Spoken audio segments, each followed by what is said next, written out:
And good evening, good afternoon, depending on where you are, and welcome to Inside the World of Boxing again on the with the Foreman Boxing Magazine on Provide TV.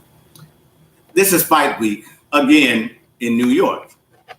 I'm not in New York. I'm from the confines of my home again, so I'm not in that crowded city, at least not yet. But this being Fight Week, and just a couple of weeks ago, Deontay Wilder successfully defended his title against, against Dominic Brazil. And he defended his heavyweight title. He won in an outstanding fashion. First round knockout. Can't ask for anything better than that. This week is come the UK invasion. As they said when the Beatles first came to town, it was the UK invasion. Well, now the invasion this time is the heavyweight champion of the world, one Anthony Joshua, 24, 25-year-old dynamite that's coming here to show his weathers for the first time, if I'm correct. Maybe as an amateur, I'm not sure, but I think the first time as a professional, this is time. But definitely having the heavyweight championship of the world is his first time. So you'll get a chance to see him. It's on the Zone Network, I think it is, this weekend. You can pay for it, of course. There's always the pay-per-view thing going on. You'd have to look that up. But it's Saturday night, June 1st, at the Mecca, Madison Square Garden. Should be an exciting fight.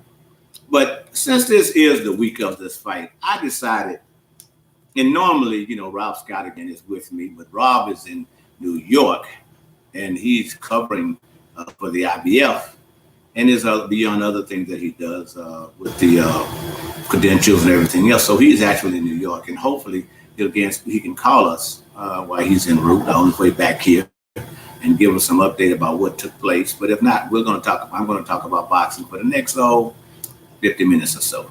Now, what I decided to do, since the heavyweight is such a flux, I did a little homework. Some of it I even lived back during that time. Not that old, but I read a lot. In some of the time like I said, I lived in parts of these periods during those decades. The term the greatest of all times. And I probably won't even get that answer for you tonight. And you'll have your own answer because most people know that, depending on the generation that you're from, it might be Muhammad Ali, it might be Mike Tyson, it might be Joe Louis, then just all depending on how you follow the sport and who you consider the greatest heavyweight boxer. Not overall, just the greatest heavyweight boxer. So what I decided to do was kind of do a little history work with the heavyweights. And it started during the 1800s, right? You had the guys like James Corbett, Fitzsimmons, and those guys, and the great John L. Sullivan. That's where the term the great was first really used at, with John L. Sullivan. He was a guy that went around from bars and he fought on all takers. Everybody that came, he fought. It was considered the heavyweight champion of the world, bad knuckles, best man win. Thus became the heavyweight title of John L. Sullivan belt, which has been considered, if you get that belt, you're one of the greatest fighters. And not a lot of guys have gotten that over the years. It's been a few.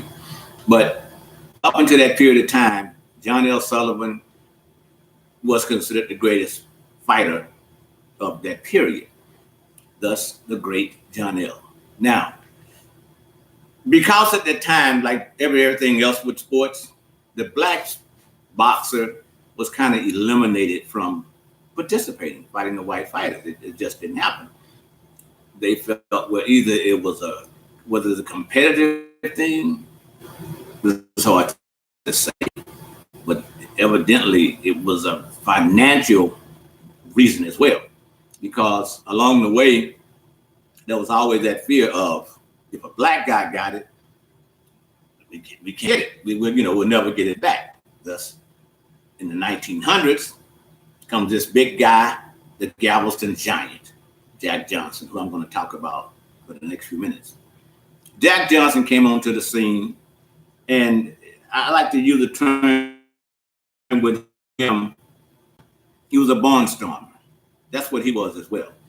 Loud, vivacious, anybody listened to him, that's the way he was. He deserved an audience and he got an audience. The problem with him was because he was married to a white woman, and in the 1900s, those things just didn't exist openly. So I like to call him the man and the champion without a country, because even after winning the titles, they still didn't give him the recognition that he should have gotten. And they kept trying to find guys to beat him.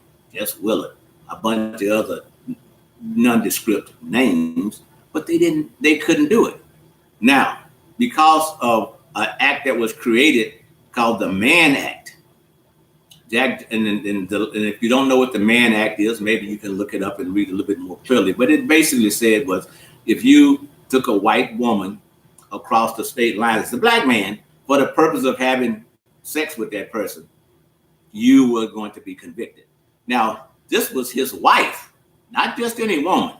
So what happened was with Jack Johnson was he defended his titles. Nobody could beat him. And at times, even before he got to winning his titles, there was a period where he won easily because he came in with the defensive skills that they had never seen in the sport. He was slick, he could move, he could block, he could hit you, and he had fun doing it. He could take you for 20 rounds, 12, or if he decided to, knock you out. That was him. Then it became to a point where they made caricatures on this. You got as an ape.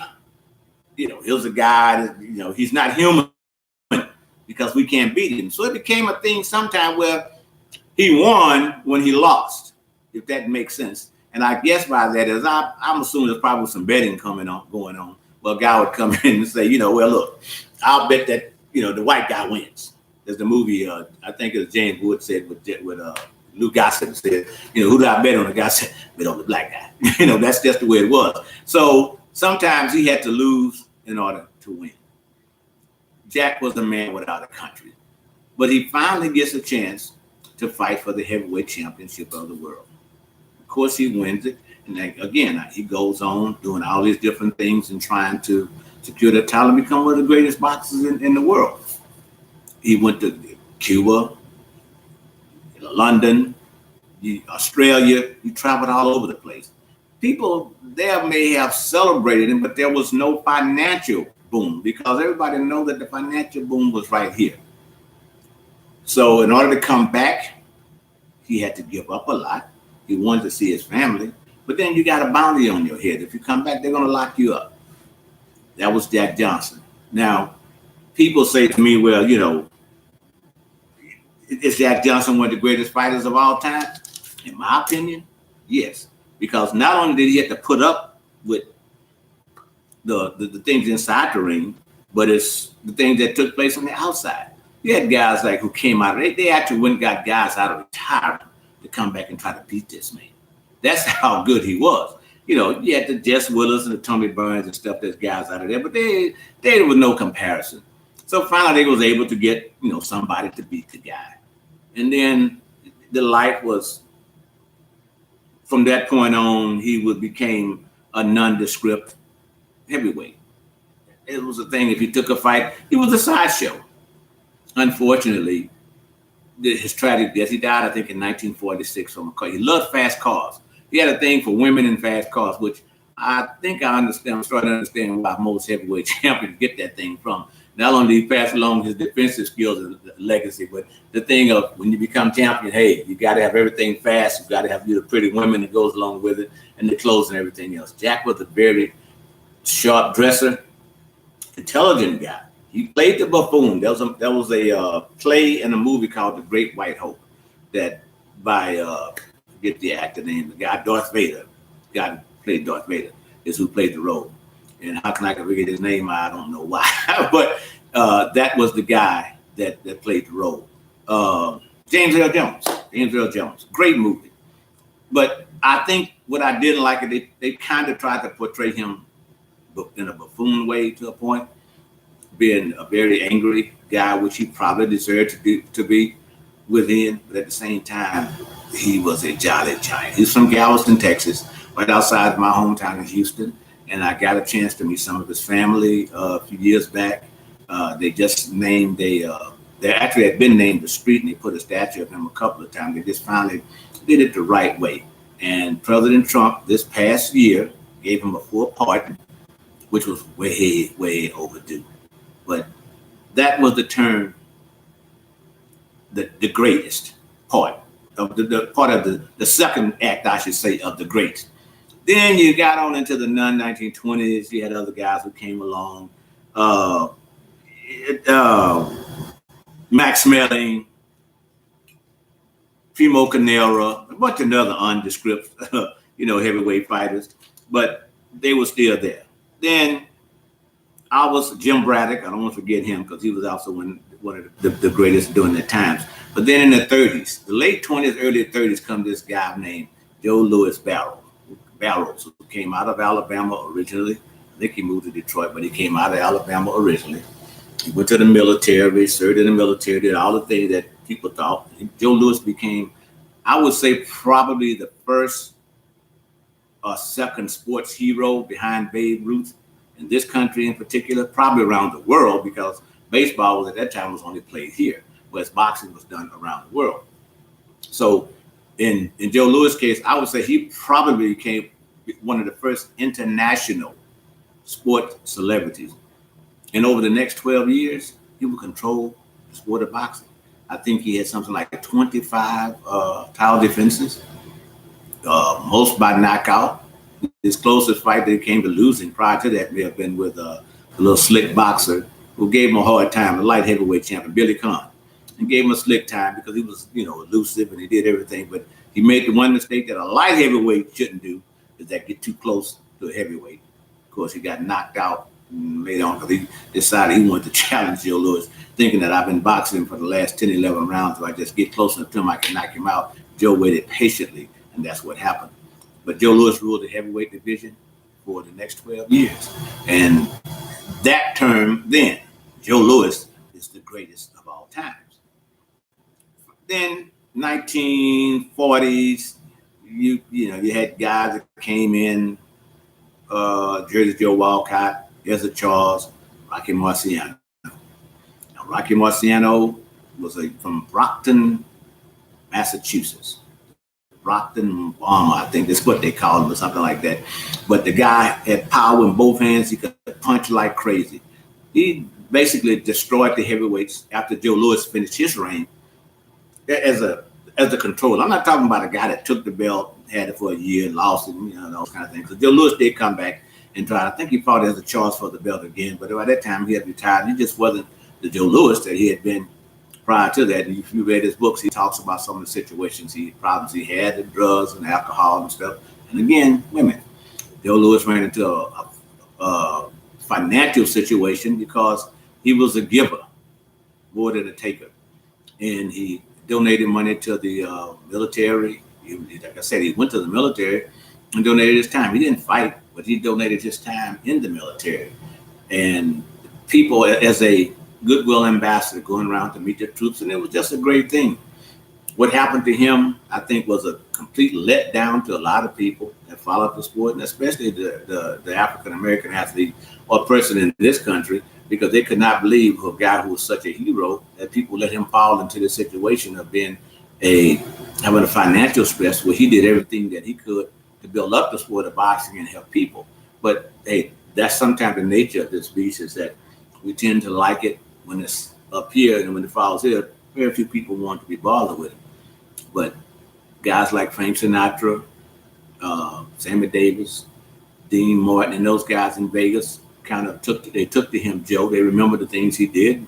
He wound up in the later part of his years with being a job at Caesar's Palace. People call him a greeter, but believe me, Joe Louis was much more than a greeter. Joe Louis was the ambassador there. He went out and he played golf with people, took people's hand. Yeah, give me a job back then making 50 or 100 grand. See, but the other problem was I think he liked the tables, and that's not a good situation to have either. But the legacy of Joe Louis is one of those as one of the greatest heavyweight champions of the world. Marciano, again, as we move forward into the 50s, he comes in, and I think he had something like 49 fights. He was the first guy to retire. He was the first actually heavyweight champion to retire undefeated. But at the time, what a lot of people didn't know, and you can ask me, how do I know this? Because I knew people that worked with him. He was actually training before he was killed in that plane accident. He was training to come back again. I think that he saw the challenges of a guy like a Floyd Patterson and Sonny Lewis, Ingemar Johansson, guys like that. And he not so much as Sonny Liston, but Ingemar, Floyd Patterson, some of the other guys around. He just figured, hey, I can go beat these guys. Let me go back and reclaim my title again, and then I'll retire again. But unfortunately, the plane accident, in which I'm told his head was decapitated during that flight. But in the 1950s, Marciano ruled. Now, of course, you had people wanting to give Marciano the statue of being an all-time great. 49-0, undefeated. Nobody's ever done that. So now you have to consider him the greatest heavyweight champion of all times, right? Went to the 1950s at that point or whatever, to the retirement. Okay, we'll give you that. Because after him, you had Floyd Patterson came into the thing. Ingemar Johansson beats Floyd Patterson. Then Patterson goes back and beats Ingemar Johansson. And maybe when I think Eddie Machen was in the run somewhere on a couple of good contenders, better than pretenders, but good contenders. It was just some great fighters at the time. But then up pops this guy named Sonny Charles Sonny Liston. That was quick to figure out which one was first. But anyway, a guy by the name of Sonny Liston. Sonny Liston was such a bad guy. The president of the United States at the time was John Kennedy. He didn't want him to have the title because he said he represents everything bad in this country. Everything bad. He was been to jail, stayed in trouble with the law. And Liston made a comment one time, man, if I spit on the sidewalk, they're going to arrest me. That's the kind of problem that they had with him. But Patterson gave him the shot. He destroys Patterson in 2 rounds. Fight's over with. Now Sonny Liston is the heavyweight champion of the world. Of course, there's a rematch involved. Patterson says, this can't be done to me a second time. Okay, well, we'll see. And that's what happened. Liston destroys him. Walks around with the title for a while. Then comes this. So now there's no great heavyweight period of that. I said the greatest of the time. And they're still looming with Rocky Marciano. Now comes along this guy named Cassius Clay. And I know it's Muhammad Ali, but we're going to go when he was Cassius Clay. He won the title the first time as Cassius Clay. Loudmouth, brash guy, like, oh, Jack Johnson reborn, you let me tell it. But there was something about him that made him a little bit exceptional. Before that time, of course, he wins a gold medal in the 1960 Rome Olympics. He goes on to win a bunch of, again, the normal journeyman fighters. So now you're getting in the ring with this guy named Sonny Liston. And man, this guy's a killer. This loudmouth guy can't beat Liston. Sonny Liston, how dare you challenge the bear? Well, that's what he was called then, called the bear. How dare you challenge this guy? And he did. And we all know at that time what happened. It came out to the point that he just told Liston for every round he was too fast, too quick, and everything else that the boxing has. And people wanted to say, oh, well, Liston threw the fight because he was involved with the mafia and all those kind of things. I don't know. We don't know. I mean, people can say those things, we just don't know. But what happens? Muhammad wins the championship, right? Now, he goes on to fight Liston in a rematch. And after he beats Liston in a rematch, that's when he declares, I am the greatest. Now, the boxing pundits are really, wait a minute, wait. You can't say you're the greatest fighter of all time. I'm the greatest of all time. Nobody can beat me. Sonny Liston's too ugly. Oh, he named everything you could possibly say to tick off America at him. But Rocky Marciano can't carry my jockstrap, is what Larry Holmes said. Ali may have been even more cruel than that at the time, but we didn't have the HBOs and the start of the social media to put those things out. But Ali said, I am the greatest fighter of all time. Now, people are saying Rocky Marciano, retired 49-0. Okay? He's the greatest fighter of all time. They even did a computer, and you can look it up on the internet somewhere, They had a computer challenge where Ali and Marciano fought. And of course, they said Marciano won the fight. If you want to believe that, then that's fine. But if you got any boxing knowledge, I don't know. Who knows? It was a computer, so the computer probably makes me look good on here. So who knows? I don't know. But the idea was Marciano was considered the top over Ali. Ali goes on, evades to the military, of course. He decides he didn't want to go. Why? Because socially, he took on a fight cause. Of course, a fight he seen that should have been. He defended the gold medal in the Olympics. He came back here, couldn't go in a restaurant. And I'm not trying to give you a history social lesson on the history of America, because you know that. But I'm giving you a lesson on boxing and how it's been to the point, how it's gotten to the point of being sociably accepted with people like the great Jack Johnson, Joe Louis, Marciano, Muhammad Ali. And I'm going to move on further also as we talk about this. But Ali defies the draft, doesn't go, they strip his title. Now, they have this tournament, Jimmy Ellis, I think Jerry Quarry, Eddie Machen, Ernie Terrell, some other guys came into this thing. But the winner of this whole thing became a guy by the name of Joseph Frazier, I think is what it is. His name was. And he was out of South Carolina, fighting out of Philadelphia. And Joe Frazier was one heck of a fighter, man. You saw this guy in the ring. He was nonstop action. He just fought. You know what I mean? He did everything that a fighter, you wanted a fighter to do. He had the heart, the power, and the stamina to be heavyweight champion of the world. But there were people that saying you'll never be the head. Well, I shouldn't say some people, but Ali started it because Ali would taint him and taunt him. You know what I mean? Rather taunt him and taunt him and taunt him. You'll never be heavyweight champion of the world till you beat me. This took a number of years before it took place. Now, Joe, I think, won the title in 67 or 68. I'm not too sure about the year, but 67 or 68. I was a youngster at this time, so I'm not sure. But Frazier won the title during that time. So Ali was going around to the college campuses. Again, he's not dodged it. He just didn't go in. And they took his license from him. He's not going to box. They didn't jail him, which I'm happy, but it probably would have made him even bigger martyr had they done that. But they didn't jail him. It took away his right to earn a living. But along the way, he would follow and say, look, you're never going to be heavyweight champion of the world until you fight me. That's what he said to Joe Frazier.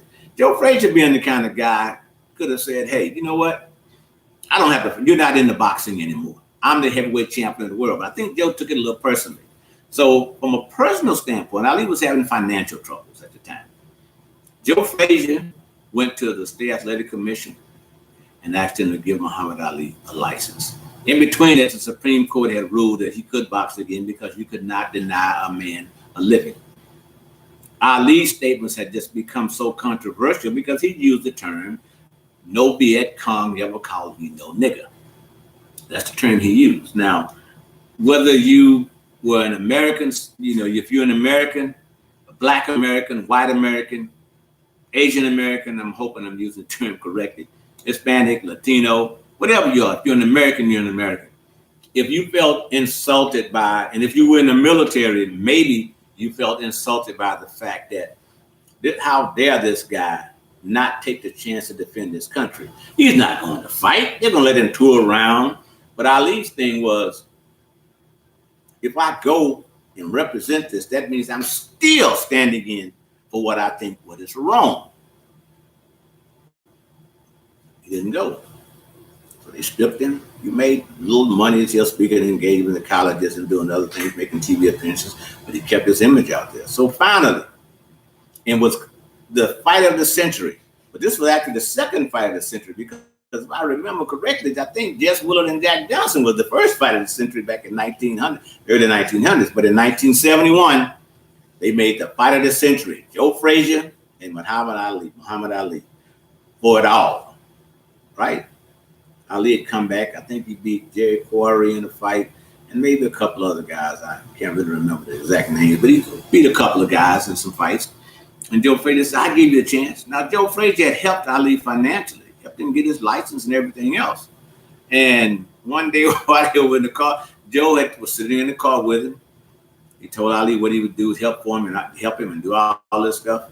Then all of a sudden, Ali, who was notorious at attracting crowds, and these are stories that's been told to me by everybody that was involved in this thing. Ali goes on this rant and starts saying, the crowd comes. But he was a hype man. He was the best, probably the best hype man ever in the sport of boxing, to be honest with you. And he jumps out the car, Joe Frazier, you can't beat me, you ugly. And he just went all off. Now the crowd's all excited. Joe Frazier didn't quite understand what he just, man, I just helped this guy. I just gave this guy some money. I helped him get his license. He gets out and start talking to me like that. Joe, being a Southern gentleman originally, living in Philadelphia now, kind of took offense to that. But the fight was made. $2.1 million in 1971. A lot of money. That's still a lot of money today, really. But even more so back in 1971, there was a lot of money. Even though Uncle Sam in the state of New York took a whole big chunk of that money, it was still a lot of money that they was left with. Joe Frazier wins the title, right? Beats Ali. Now, Joe is on this pedestal. But during all this time, there's this young fighter out of Houston, Texas, the Job Corps, by the name of George Foreman, who comes into the picture. Joe Frazier gives, a couple of years later, of course, around 1973, he gives George a shot at the title. Now, George knocks him off. At least Joe Frazier knocks him down 6 times. If you've seen the story historically or heard the report, it says, down goes Frazier, which Ali made, not Ali, our Cosell made into probably one of the biggest quotes that's ever been made in the sport of boxing. Down goes Frazier. It's in records, it's in movies, it's in everything. But anyway, George wins the title. Now, George Foreman stands at, I think, 38-0, 35 knockouts. Now, is he considered one of the greatest fighters of all time at this period? No, because sociably, Muhammad had grabbed that title back in 1965, 66, 67, and 68 through that period of time by defying the United States government and not going to serve in the military. So sociably, that fight with Frazier and Ali was perhaps the biggest thing that we've ever had in the sport of boxing. And I heard a comment, someone said the other day that, George, who is my brother, of course, makes this comment that this fight would be bigger than Frazier and Ali. Well, from a global standpoint, no doubt, because I think at that time we had maybe 240 million Americans in this country.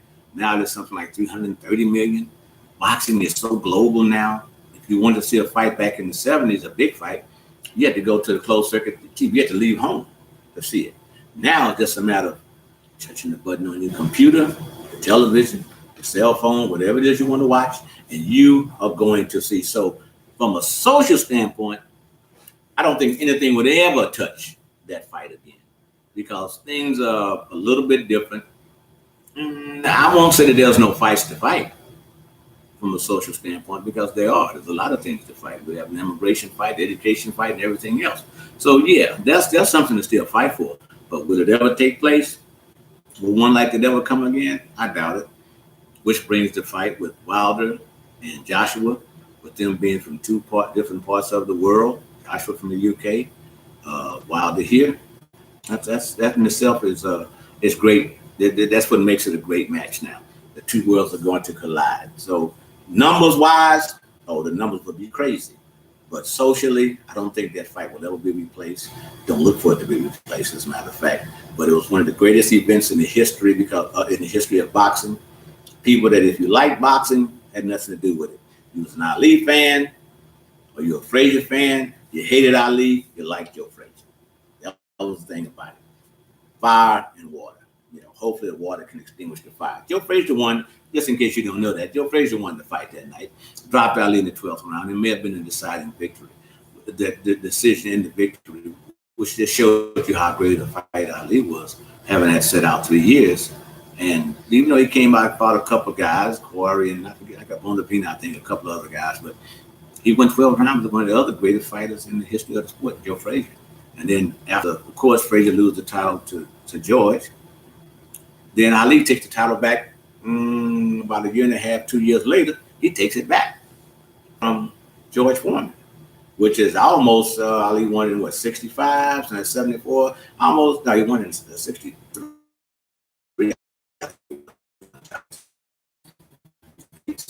I forget, so don't worry about the dates exactly. But you look it up and Google it, it'll tell you. But anyway, so now he comes back and he wins the title for a second time. Now, the greatest of all times. Never, I think Floyd Patterson was the first guy to win it and lose it. Matter of fact, he was the first guy to win it, lose it, and regain the title. So now Ali becomes the second time. Then Ali goes on and he tours the world. Tours the world.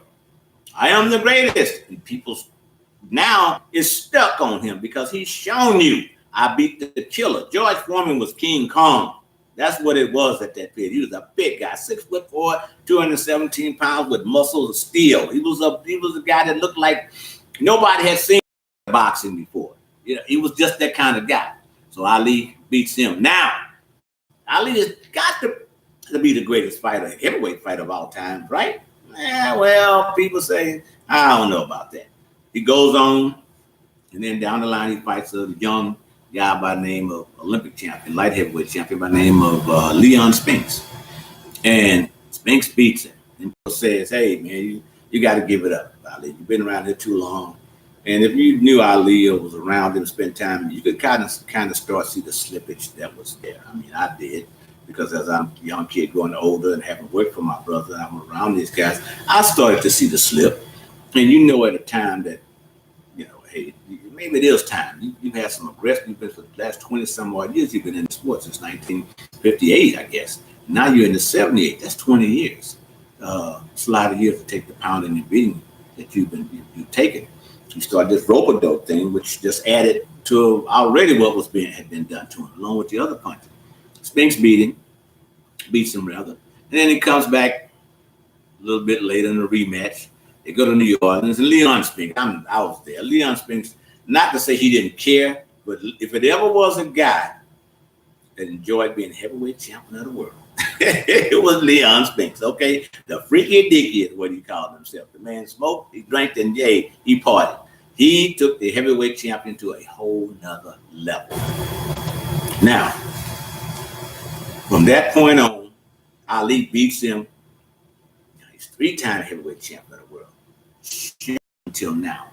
Because during that period, you had, after Ali, Larry Holmes, who I still put on my list as probably the number 4 or 5 greatest heavyweight champion. I'm going to give you my list before we switch over to the other guys. I'm going to give you my list. But Larry Holmes gets the title. He beats Ali, of course. But at that time, Larry had just, Larry was young enough and coming. He beat everybody. And outside of Joe Louis, he had the longest reign of the heavyweight title, of the heavyweight championship of anybody. Had a lot of title defenses. And at the end of, not the end of his career, but maybe as his boxing career started to dwindle down, he takes on a young Michael Spinks, the younger brother of Leon, who had been the super middleweight champion. I think he won a gold medal in the Olympics as well, along with his brother in the 76 Olympics. So it was one of those things where he was like, I want to become the first. And he was the light heavyweight champion, by the way. But he had beaten everybody in the light heavyweight division. So he wanted to prove that he could be the heavyweight champion of the world. He goes on his programs, builds his muscles up. I think he get with Mickey Shilstein. I think that's what it is. Anyway, got on somewhere, built up his muscles, fed him some of that Joe Wilder stuff. You go to the gym, you lift, you run the fastest. He taught him all about this speed and endurance. So he fights Larry Holmes in the fight. I still thought Larry Holmes won. Larry Holmes was the heavyweight champion of the world. And it was always said in general that you're supposed to give up. You take the title away from Larry. Did he do enough to win that fight? I don't think he did. I thought Larry deserved that. Larry was on the verge of Rocky Marciano's record. And there was said a lot of people didn't want that to happen. So see, we're dealing with something, even if that's the social part of it again. We're dealing with something with the 80s that goes all the way back to the 50s. Marciano now, 49-0, undefeated. Larry Holmes, 48-0, should have been 49-0. Now, there's an asterisk because he loses the title to Michael, but then he beats Michael. He fights Michael again, And Michael lost his fight. What's the hit the first? Oh, you got to be the champion now. You got to knock the champion off his feet. No. That's not what happened. He just, okay, the rules changed. Oh, Michael Spinks goes and gets the title and holds on to it for a couple of years. And between that point, now you just eliminated what many people thought was the greatest heavyweight champions of all times. I am the greatest. He declared himself the greatest, and the media jumped onto it. At this point in time, with the way the heavyweight division was going, Larry was just ruling it. It didn't matter. But again, we digress. We go to the Spinks part. Spinks gets the title. I think he won a couple fights. I can't remember if he did or not, but he takes on. Anyway, in 1988, he winds up in the ring with this guy by the name of Mike Tyson. And Mike Tyson, who had destroying all comers along the way. He had already beaten Trevor Berger for the title. He had beaten Pinkman. He beat everybody. So now comes Michael Spinks. And if you thought that Michael Spinks had a chance with him, there's something you would take it even back then, because he had never had a chance with Mike Tyson. 2 punches, bam, bam, it was over with. Mike Tyson at 26 years of age could have been, I think, in my opinion, one of the greatest fighters ever. But socially, he could not handle it. The financial part, he could not handle it. So along the way, remember what I told you, fast women, slow horses, even faster cars, always gets you in trouble. So he started wrecking cars, getting into fights. His career just went kaput. Of course, he winds up in jail and loses a couple of his years there. And in between that time, what the boxing ring, Buster Douglas had beat him, of course, in taking his title. Evander Holyfield had it for a while and defended a couple of times against George, Larry, some other guys. But Evander Holyfield, but still, it was a stigma of Mike Tyson. And people felt until he fought Mike Tyson, you could not be considered one of the greatest. Mike goes to jail, gets out, comes up, and I think he fights the kid from Atlantic City to win the title back. He fought Joe Hipp and some other guys, but I think he won the title, if I'm correct, from Bruce Seldon in Atlantic City. Now, again, you got the Mike Tyson bandwagon rolling again. Mike's the greatest. Mike's one of the greatest fighters. But now, you still have to fight Evander Holyfield. Okay? You got the title, but you got to fight Holyfield. They fight. Holyfield whips him like he stole something from him. Rematch, same thing. Mike bites his ear. You know that story. Bites part of his ear off, and he goes off on his tantrum like this. At that point, Mike Tyson's career just started out. Maybe he won a fight or two along the way, but if I'm right, I think he lost 2 of his next 6 or 8 fights. Just wasn't the same Mike Tyson. Now, you can say during that period of time, was he one of the greatest fighters during that period of the 2 years, 3 or 4 years? He was the youngest kid, if I can remember. He replaced Forrest Patterson as the youngest one to win the heavyweight championship. Was he one of the greatest fighters for the period? Possibly. Greatest of all times? One of the greatest of all times? There's a list that I'm going to give you, but you got to put him down here. There's no way he belongs up here. The continual legacy is that good fighters are good fighters, great fighters last a little bit longer. Thus, becomes my list of what I think are the top 10 greatest fighters of all time. Number 1 on my list, I'm going to start at number 10, Mike Tyson. Because of what he brought. He brought in a young group of kids that probably had ignored the sport for the last few years.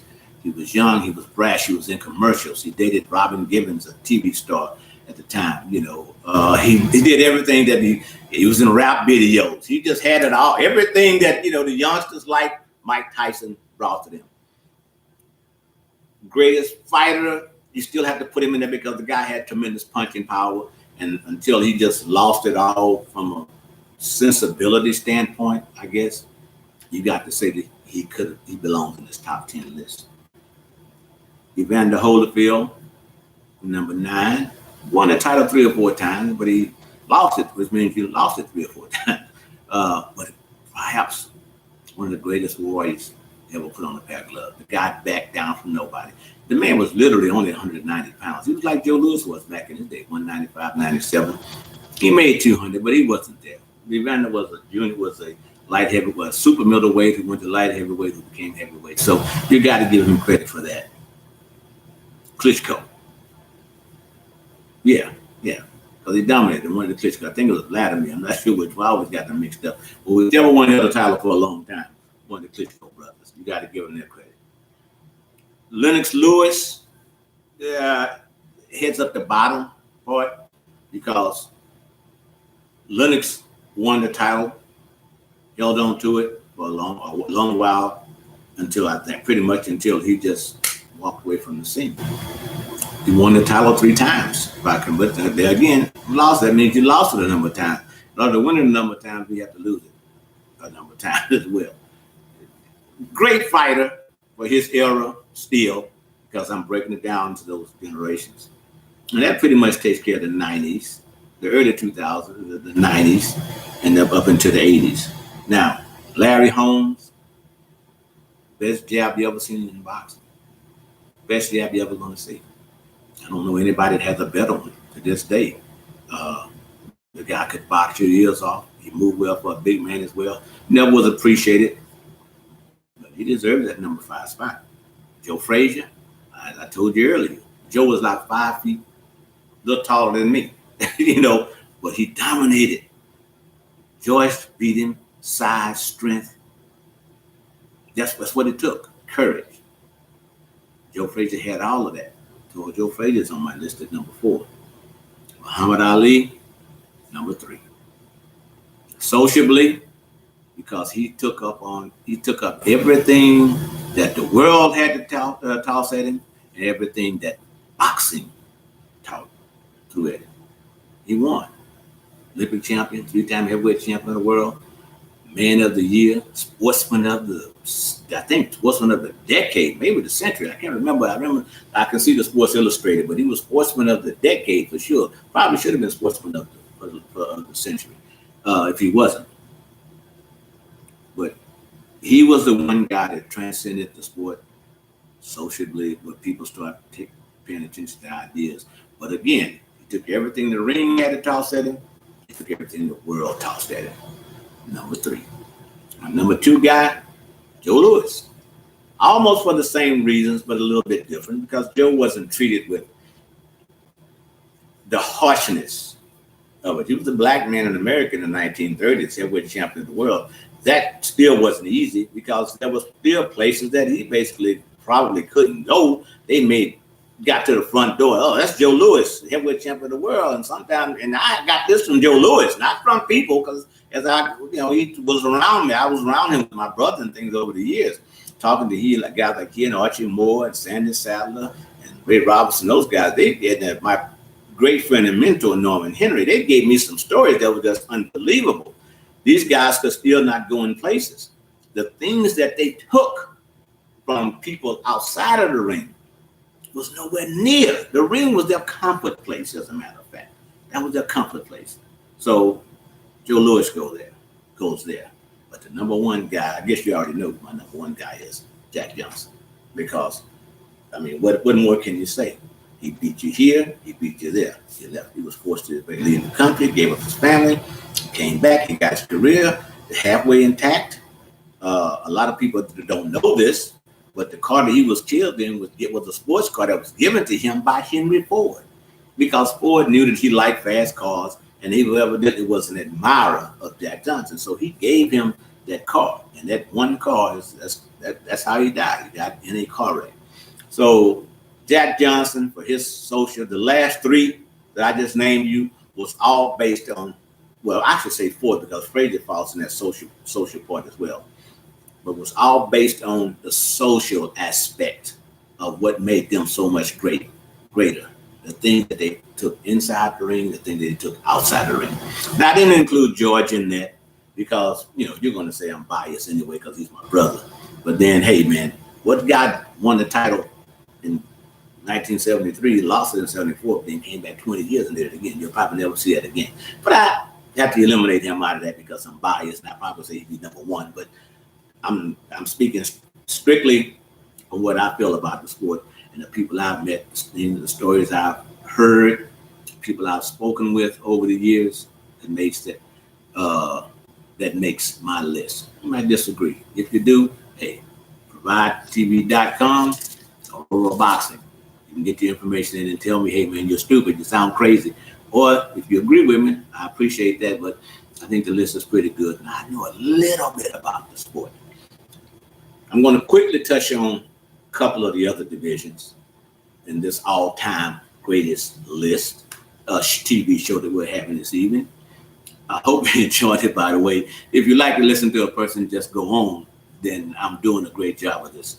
My producers over here, Harris Hayes, over here, like, hey, man, do your thing. But he's shaking his head about with this. And like I said, I was hoping that we could have heard from Rob to give us some indication about how the things went in New York today with the meeting with the State Athletic Commission and the Ruiz and Joshua people. But the next, I'll go down the list, is the light heavyweight division. Not much to talk about with that one. You know why? Because Archie Moore,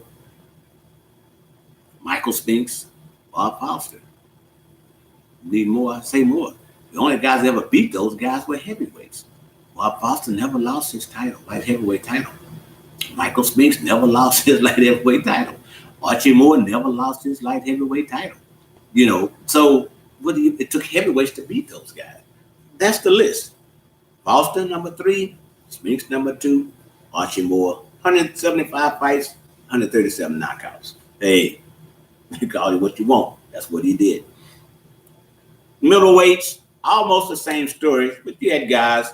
Ray Robinson is in that, okay? But he's the greatest of all time. And we'll deal with that on another show somewhere else down the line because he's just the greatest boxer of all time, hands down. And I had to put him in the middleweight division because he won that championship. He fought for the light heavyweight, but he didn't win that one because he fought, I think it was in Jersey, if I can remember right.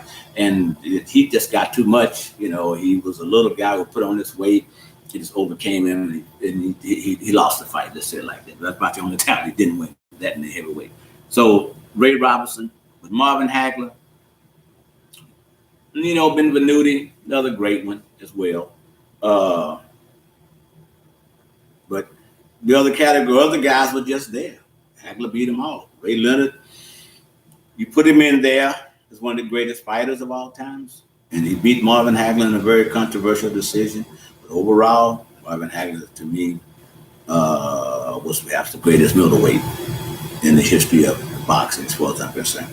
Bernard Hopkins probably should be in that list too as well, because Bernard lasted for a long time in the sport of boxing. He'd been on all comers as well.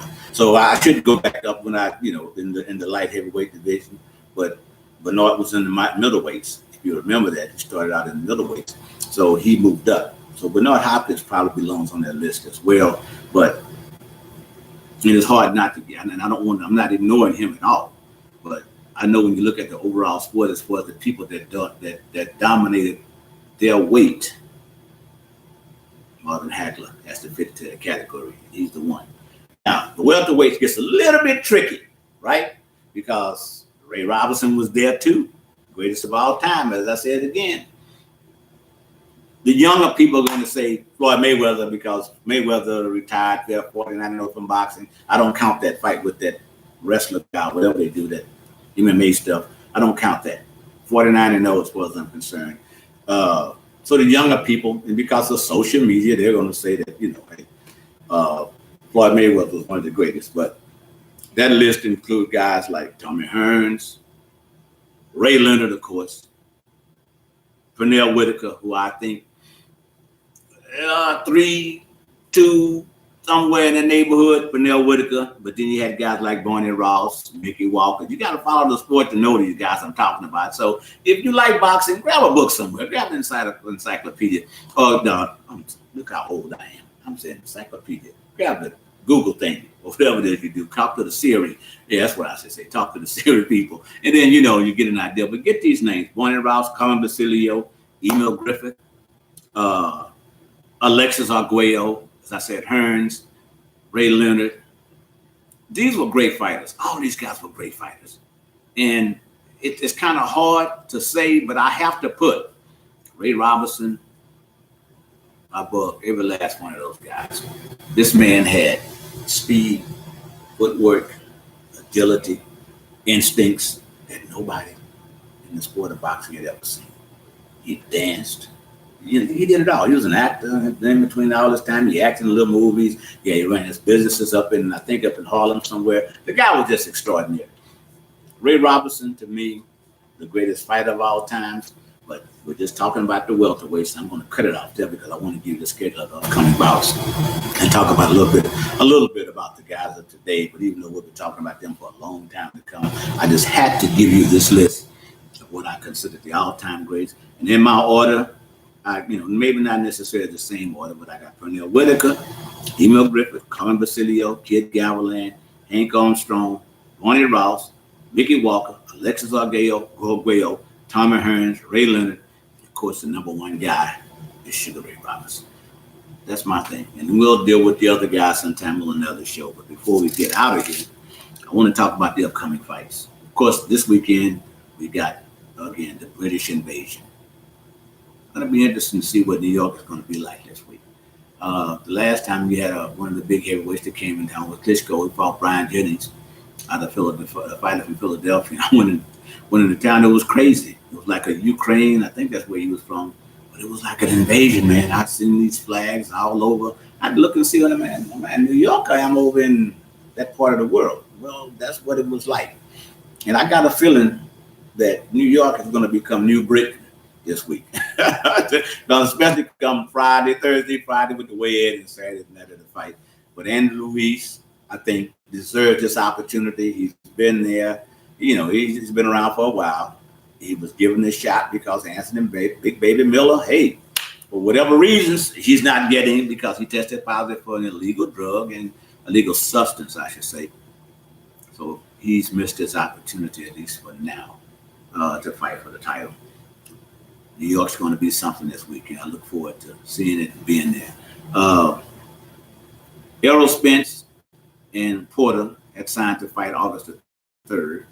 That fight was moved back.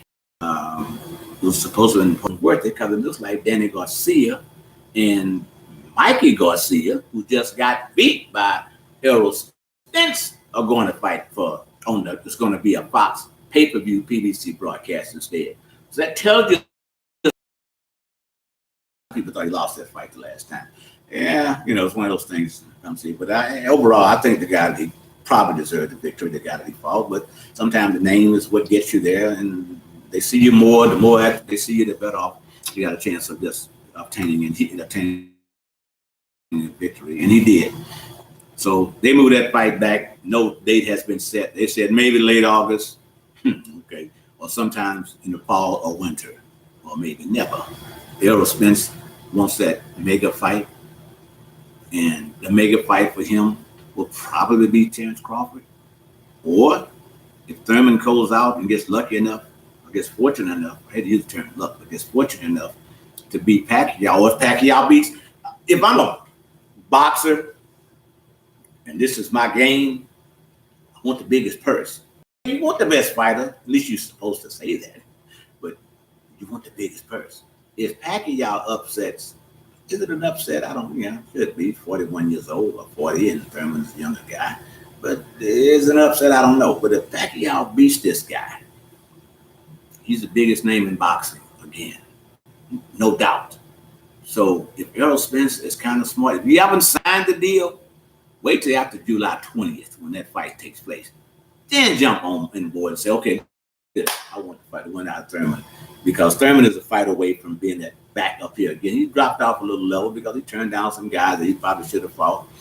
But, he had injured. I think it was his shoulder, and it was his back, my neck.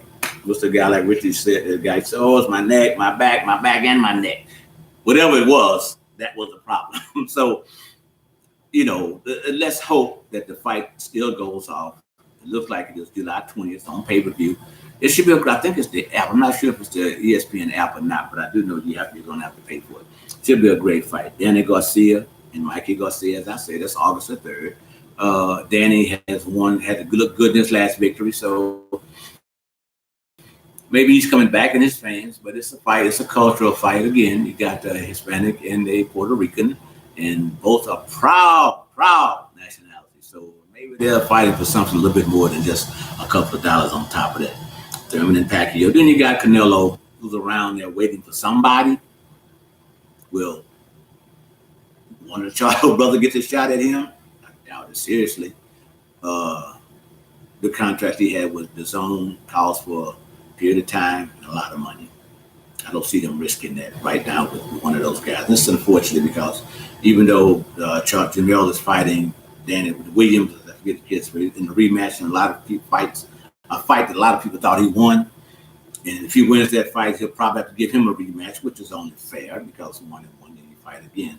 But I don't think that Canelo's going to be in the ring with any one of those guys. Hurt, he loses opportunity sometimes.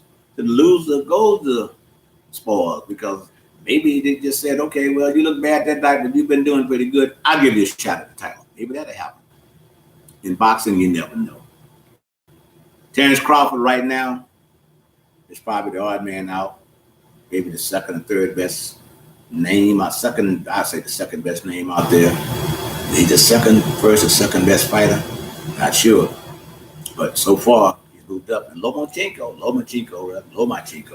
is still there waiting for somebody that's going to come down here, or he's going to come up a little bit more and take on a comer right there. Some good fights. Let's hope that the last part of 2019 gives us some of those. And the 2020, if you're a boxing fan and you want to see those good fights, hey, let them know. The pay-per-view numbers will determine what you're going to see for 2020. Let's make it a great closeout second part of the year. Some good fights. And again, I gave you my list of top 10, pretty much everything, top 3, whatever, in terms of which division it was. But, hey, if you agree with it, thank you. If not, that's what makes this country so great. We just had a great Memorial Day and salute of all those people who put their life on the line to make it able for us to sit here at this conversation and agree or disagree. Thank you for your service. And as always, till next time, we'll see you at the fights or here on Provide TV. Take care.